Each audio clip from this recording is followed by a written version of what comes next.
Hi, I'm Michael Senoff, founder and CEO of HardToFindSeminars.com. For the last 5 years, I've interviewed the world's best business and marketing minds. Now my challenge is to build the world's largest free resource for online, downloadable audio business interviews. I've learned a lot in the last 5 years, and today I'm going to show you the skills you need to survive.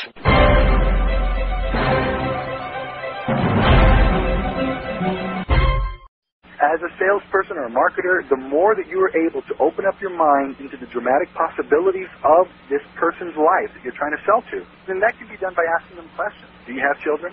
Are you married? How long have you been doing your current job?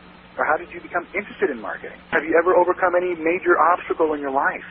The more information you have as a person who's trying to sell something or persuade somebody, the more you have to work with. And by simply aligning it in a way that they can identify it, in the same way they identify with watching Law & Order that night, they will subliminally fall into line in a way that they trust you. They trust you in a sense that they understand he has a goal, he's achieving it. I have a goal, I'm achieving it. And if you do it right, you create a relationship where you are the authority. And you can create a client that will buy from you repeatedly as opposed to just making one sale. And I hope that's the goal of everybody. But the same can be said of a trial attorney trying to persuade a jury, or a teacher trying to teach a class, or a speaker trying to persuade their audience, a husband trying to save his marriage, a parent trying to raise her kids, or a boss trying to manage his employees.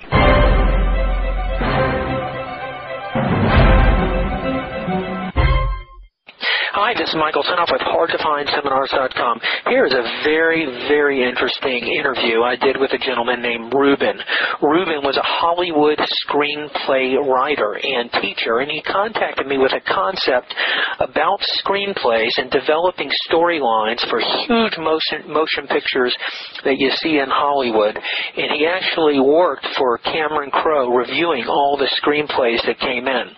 But his concept was designing a successful screenplay in using effective use in storytelling, and it all perfectly relates to copywriting and selling any of your products through the use of the written word. I think you'll be able to find some parallels that you can use and interject into your copy that will make it even more powerful than it is now. Enjoy. First, let me ask you this. Your screenplay product, are you actively selling it right now? No. In fact, I'm currently writing it. I have taught classes for 8 years using the things that I've learned and I've applied, and it's all just literally a matter of putting it down on paper, which I'm currently doing. But if you keep on reading further down in the letter, that is my major product, and I think has a huge market. I mean, how many times have you seen a movie and thought, I could do better than that? Or people just sitting around having dinner say, I have a good idea for a movie. You probably know about the marketplace and the desire for wanting to develop a screenplay, and you hear of Hollywood, people are flooded with screenplays, but so few of them get chosen. Oh, there's thousands of screenplays registered each year with the Writers Guild, and that doesn't include the people who simply write screenplays and don't register them. It doesn't include the people who have an idea for a screenplay and think that they could write one if they only knew how. There's a huge market, but as I've mentioned in the letter, one of the things that I found in writing this manual for people with ideas for screenplays is that it's applicable to other areas as well, and that's what has me so excited. This system can show teachers how to teach dramatically, or lawyers how to dramatically win a case. I'm reading from the letter now. Business people how to make a dramatic presentation that increases sales, or how to dramatically improve your relationships, or how to dramatically tell stories to your kids. And even in marketing, adequately market your product or service and make money. Now, in order for you to understand this, I think it might be best to just show you only a couple of the concepts that I have as it applies to screenwriting or telling a story, which will help you to understand some of the concepts and how easily they are to grasp. And then we can put you into other applications and you might see the potential. Does that sound okay? That sounds great.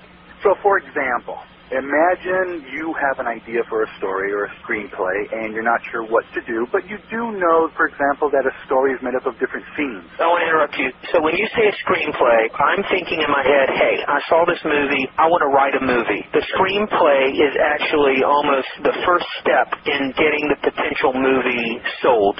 It's like your resume for the movie, right? Exactly. Before you have a screenplay finished, you have to have an idea for a screenplay.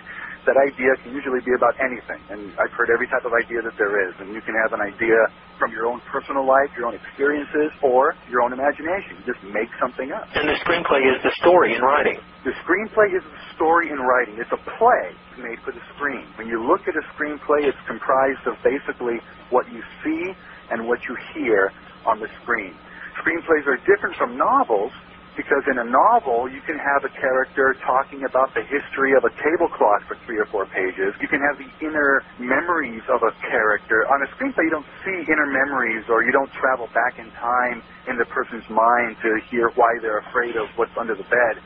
You simply have to show it. It's a blueprint. See and what you hear, and that's what a screenplay is made up of. And in order to come up with a screenplay or to learn how to write one, you first have to come up with an idea. And when people think of an idea, they think of, in terms of movies they've seen, that you know that a movie is made up of individual scenes.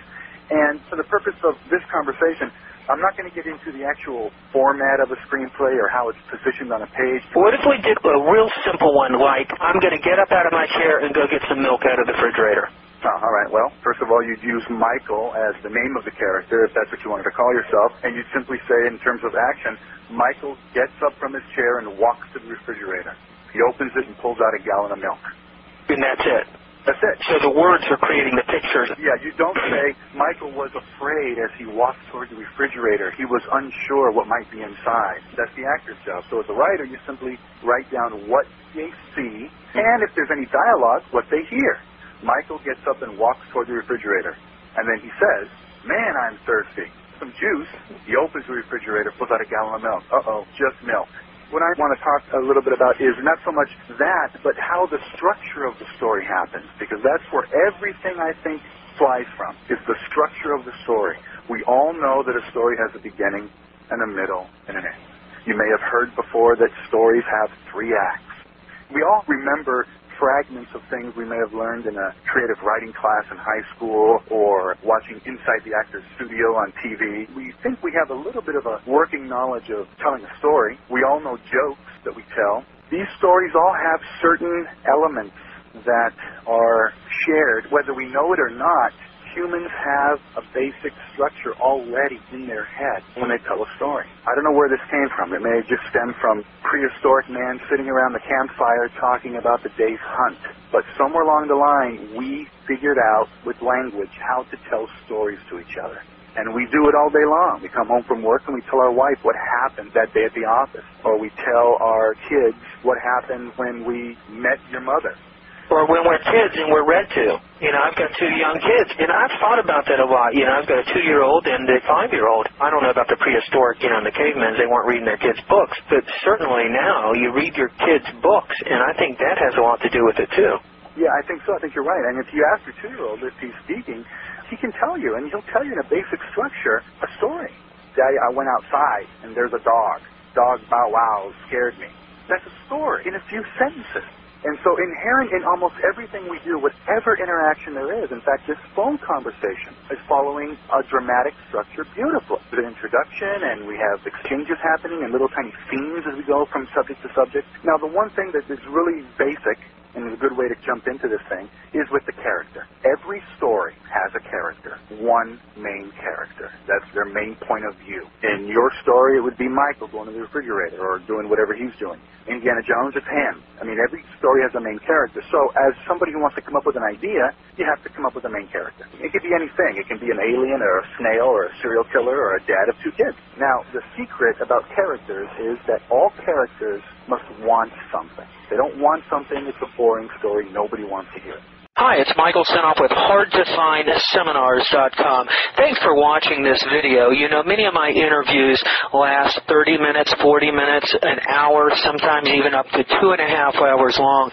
They're actual mini seminars, and you've just listened to a short sample of just one of over 117 hours of exciting, hard-hitting, mind-blowing interviews on how to make money in direct mail, advertising, copywriting. I assure you, there is not a resource anywhere anywhere on the internet or on the planet that comes close to the free information I provide at hardtofindseminars.com. So go right now to hardtofindseminars.com and you'll have free access to 117 hours of audio interviews with typed word-for-word downloadable transcripts and downloadable MP3 files.